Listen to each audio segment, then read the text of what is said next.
Beberapa menit derasnya hujan rendam kawasan di bawah flyover, tepatnya di persimpangan lampu merah Polda Sumatera Selatan. Tingginya banjir mengakibatkan puluhan kendaraan mengalami kerusakan. Hujan deras mengakibatkan kota Palembang dikepung banjir. Pasalnya, daya tampung drainase dan kolam retensi tak sebanding dengan derasnya aliran hujan. Salah satunya di bawah flyover persimpangan lampu merah Polda Sumatera Selatan yang menghubungkan Jalan Demang Lebar Tahun dan Jalan Jenderal Sudirman dan Jalan Jenderal Basuki Rahmat. Dalam hitungan menit, banjir merendam ruas jalan tersebut. Tingginya banjir hingga di atas lutut orang dewasa yang mengakibatkan puluhan kendaraan yang mogok akibat rendaman banjir.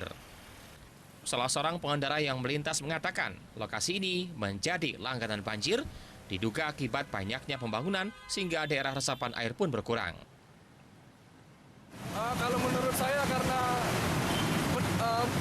dari padatnya pemukiman sehingga tempat-tempat tanah yang rendah itu ditimbun, yang seharusnya menjadi rawa-rawa tempat pembuangan air justru ditimbun dan akhirnya kayak seperti ini Kak, banjirnya. Ini sudah sering berarti sini sudah. Iya Kak. Berharap kepada pemerintah untuk segera mencarikan solusi atas banjir yang kerap terjadi di kawasan ini. Dari Palembang, Erwin Setiawan, iNews melaporkan.